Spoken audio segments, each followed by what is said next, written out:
காவிரி விவகாரம் தொடர்பாக உச்சநீதிமன்றத்தில் தமிழ்நாடு அரசு வழக்கு. விகிதாச்சார அடிப்படையில் நீரை பெற முதல்வர் விஜய் அறிவுறுத்தலின்படி வழக்கு தொடரப்பட்டுள்ளதாக தமிழக அரசு விளக்கம்.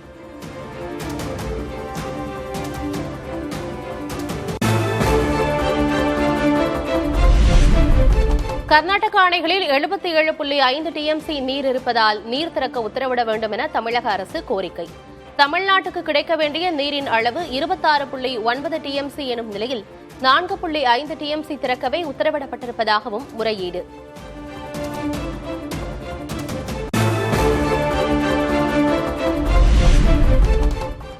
காவிரி விவகாரத்தில் தாவேகா அரசை கண்டித்து எதிர்க்கட்சித் தலைவர் உதயநிதி ஸ்டாலின் தலைமையில் தஞ்சையில் திமுகவினர் ஆர்ப்பாட்டம்.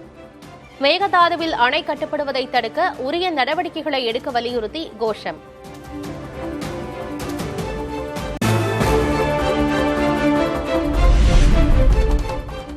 விவசாயிகளின் கண்ணீர் குறித்து கவலை கொள்ளாமல் படம் பார்த்து கண்ணீர் வடிக்கிறார்கள் அமைச்சர்கள்.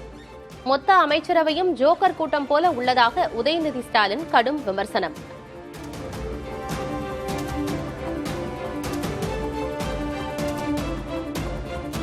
இன்னைக்கு விவசாயிகள் கண்ணீர் வடிச்சிட்டு இருக்கிறாங்க. ஆனா அமைச்சர்கள் என்ன பண்ணிட்டு இருக்காங்க? சினிமா தியேட்டர்ல போய் படம் பார்த்துக்கிட்டு கண்ணீர் வடிச்சுக்கிட்டு. அது மட்டும் இல்ல, மொத்த கேபினெட்டுமே ஒரு ஜோக்கர் கூட்டமாக இன்னைக்கு தமிழ்நாட்டில் அமைஞ்சிருக்கு.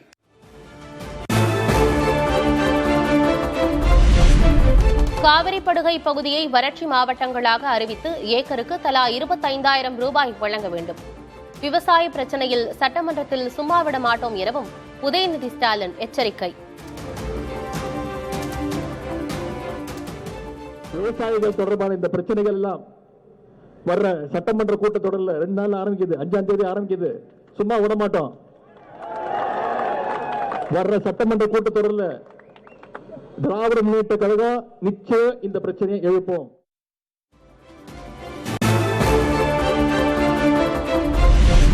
ஆடிப்பெருக்கு நாளிலும் ஆதங்கம் பெருக்கெடுக்க விவசாயிகள் போராடி வருகின்றனர். விவசாயிகளின் கோரிக்கைகளை நிறைவேற்றாவிட்டால் போராட்டம் பெருகும் என்றும் திமுக தலைவர் மு.க. ஸ்டாலின் எச்சரிக்கை.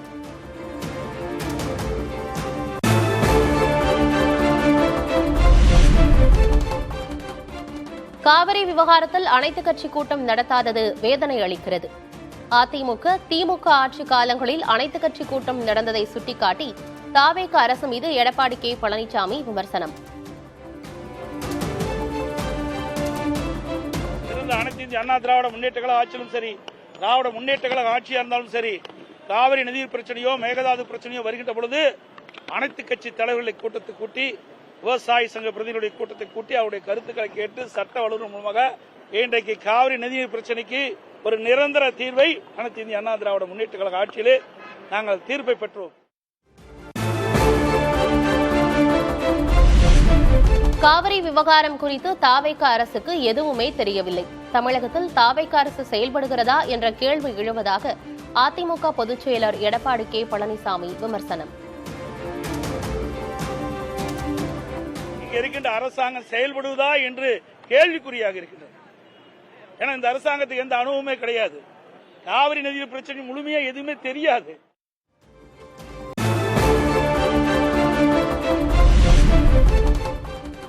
நீரின்றி திருவாரூரில் நன்னிலம், குடவாசல் உள்ளிட்ட காவிரி படுகையில் நெற்பயிர்கள் கருகி சேதம். விவசாயிகளுக்கு உடனே இழப்பீடு வழங்க வேண்டும் என எடப்பாடி கே. பழனிசாமி வலியுறுத்தல்.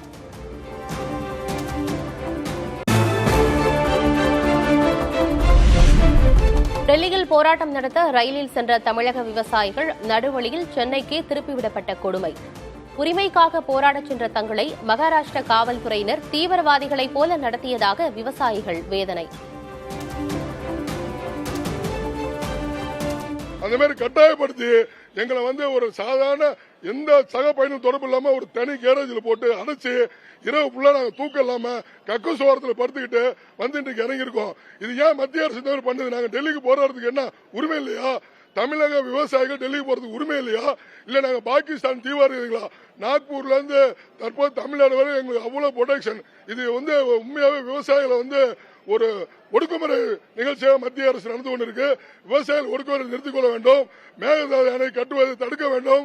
காவேரி நீர் பிரச்சனை காவேரி நடுவர் மன்றம் சொன்னது போல தண்ணீர் திறந்த வேண்டும் என்று கர்நாடக அரசை கேட்டுக்கொண்டு இந்த போராட்டம் வெற்றியடைய வேண்டும். மீண்டும் நாங்கள் டெல்லிக்கு போய் கண்டிப்பாக போராடுவோம் என்று இதன் வாயிலாக நாங்கள் தெரிவித்துக் கொள்கிறோம். நாக்பூரில் தமிழக விவசாயிகள் ரயிலில் இருந்து இறக்கிவிடப்பட்டது குறித்து முதல்வர் விஜய் கேள்வி கேட்காதது ஏன்? மகாராஷ்டிராவில் பாஜக ஆட்சி நடப்பதால் முதல்வர் கண்டிக்கவில்லை என்றும் எதிர்க்கட்சித் தலைவர் உதயநிதி ஸ்டாலின் விமர்சனம். இதை கண்டிச்சு நம்முடைய தலைவர் அவர்கள் அறிக்கை விட்டாங்க. அனைத்து எதிர்க்கட்சிகளும் அறிக்கை விட்டோம்.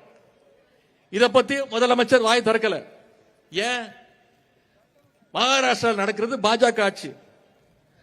அவங்களை எதிர்த்து பேசுறதுக்கோ இங்க இருக்கக்கூடிய முதலமைச்சருக்கு திராணி இல்ல.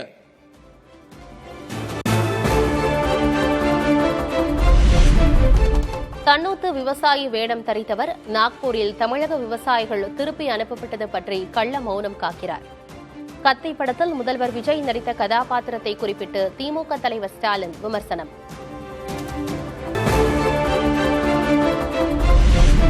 தமிழகம் முழுவதும் ஆடிப்பெருக்கு விழா கொண்டாட்டம். காவிரி கரையில் புதுமண தம்பதிகள் பொதுமக்கள் வழிபாடு.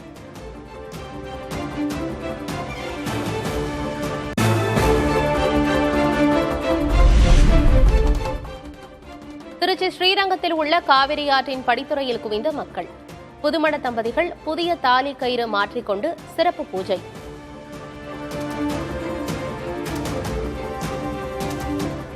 வழக்கத்தை விட இந்த வாட்டி ரொம்ப தண்ணி கம்மியாக இருக்குது. அதுதான் கொஞ்சம் வருத்தம். ஆனால் எங்களுக்கு ரொம்ப சந்தோஷம். நாங்கள் முத இங்கே தம்பதிகளாக ஃபங்க்ஷன் இங்கே கொண்டாடுறோம். இந்த வருஷம் நாங்கள் மேரேஜ் பண்ணியிருக்கோண்ணா. அதனால் இந்த வருஷம் ஆடி மாதம் நாங்கள் ஆற்றுல சாமி கும்பிட வந்திருக்கோண்ணா. 2 பேர் இப்போ தான் ஜோடியாக பண்ணியிருக்கோம். நல்லா இருக்குது, சந்தோஷமாக இருக்குது. ஃபர்ஸ்ட் டைம் பண்ணுறோம்.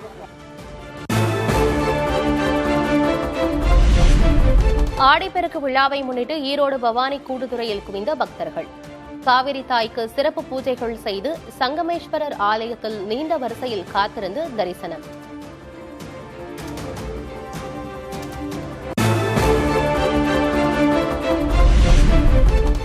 ஆடிப்பெருக்கையொட்டி கோவை பேரூர் படித்துறையில் திரண்ட மக்கள். நொய்யல் ஆற்றில் நீர் இல்லாததால் தற்காலிகமாக அமைக்கப்பட்ட ஷவரில் நீராடிய மக்கள்.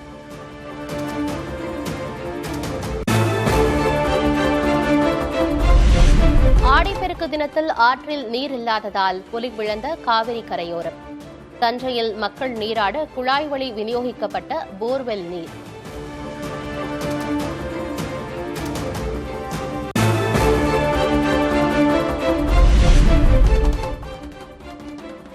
நாகை பனங்குடியில் காவிரி நீரின்றி வறண்டு கிடக்கும் வாய்க்காலில் வாளியில் தண்ணீர் ஊற்றி ஆடிப்பெருக்கு வழிபாடு நடத்திய மக்கள்.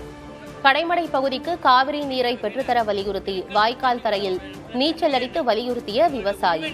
கர்நாடக அரசு குறுக்க மறுக்குது. உபரி தண்ணீரா காலங்காலமா கொடுக்குது. இது கண்டிக்கும் வகையில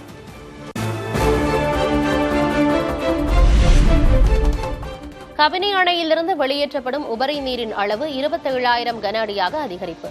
அணை நிரம்பும் நிலையில் உள்ளதால் பாதுகாப்பு கருதி நீரை வெளியேற்றும் கர்நாடக அரசு.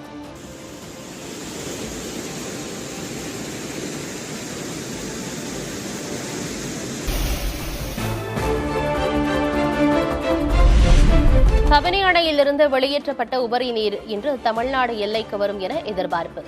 காவிரி ஆற்றில் நீர்வரத்து படிப்படியாக உயரும் என நம்பிக்கை.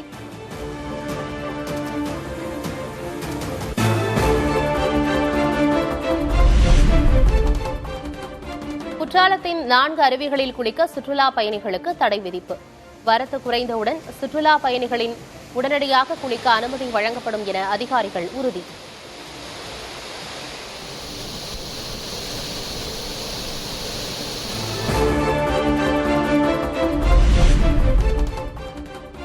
தேனி மாவட்டம் சுருளி அருவியில் நீர்வரத்து சீரானதால் 2 நாட்களுக்கு பிறகு சுற்றுலா பயணிகளுக்கு அனுமதி. வனத்துறையின் அனுமதியால் அருவி பகுதியில் குவிந்து வரும் மக்கள்.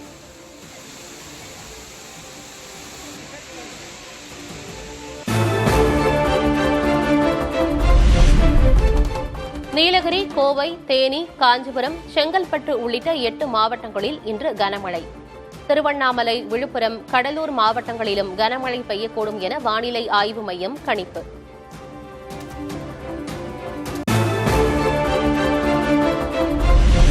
சென்னையில் தமிழகத்தில் இன்றும் நாளையும் மிதமான மழை பெய்யும் என வானிலை ஆய்வு மையம் அறிவிப்பு. வானம் ஓரளவு மேகமூட்டத்துடன் காணப்படும் எனவும் கணிப்பு.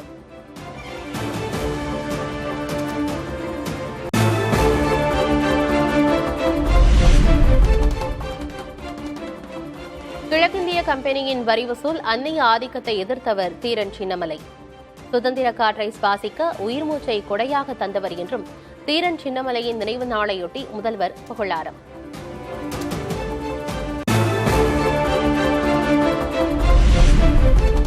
சுதந்திர போராட்ட வீரர் தீரன் சின்னமலையின் 221வது நினைவு நாளையொட்டி அரசு சார்பில் மரியாதை. கிண்டியில் தீரன் சின்னமலையின் உருவப்படத்திற்கு அமைச்சர்கள் ஆனந்த், ராஜ்மோகன் உள்ளிட்டோர் மலர் தூவி மரியாதை.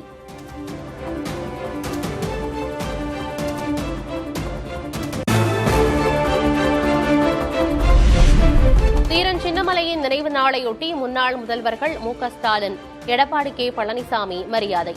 சென்னை கிண்டியில் தீரன் சின்னமலையின் உருவப்படத்திற்கு மலர் தூவி மரியாதை.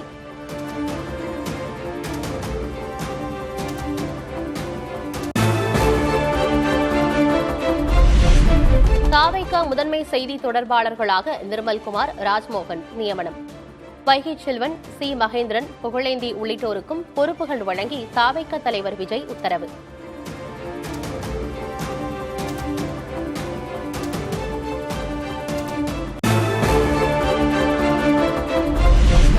அமைச்சர் கீர்த்தனா மீது வன்மத்துடன் திட்டமிட்டு பரப்புரை செய்கின்றனர்.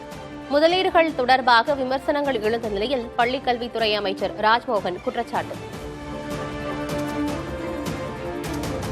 அந்த துறை முதல் 3 மாதங்களே மிகப்பெரிய முதலீடுகளை ஈர்த்திருக்கிறாங்க. அவங்க முதல் 6 மாதத்தில் தொட்ட ஒரு தூரத்தை கிட்டத்தட்ட 50 நாட்களில் அந்த துறை தொட்டிருக்கிறது. ஒரு பெண், ஒரு மாண்புமிகு அமைச்சர், ஒரு இளம் அமைச்சர், அவரினுடைய சாதனைகளை திட்டமிட்டு சிறுமைப்படுத்த முடியாது.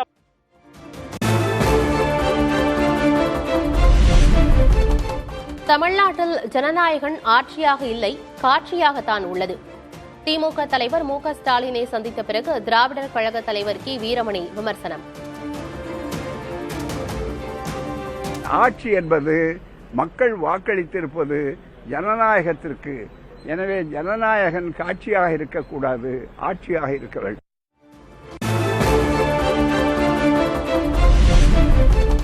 திருவல்லிக்கேணி காவல் நிலையத்தில் ஆஜராவதிலிருந்து 6 நாட்கள் விலக்கு கோரிய மனு.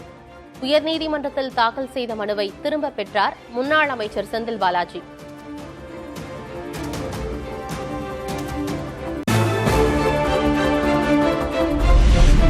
முதல்வர் விஜயை அவதூறாக பேசியதாக கைதான விளாத்திக்குளம் திமுக எம்எல்ஏ மார்க்கண்டேயனுக்கு நிபந்தனை ஜாமீன். தினமும் தூத்துக்குடி போலீஸ் முன்பு ஆஜராக திமுக எம்எல்ஏ மார்க்கண்டேயனுக்கு நிபந்தனை விதித்தது உயர்நீதிமன்றம்.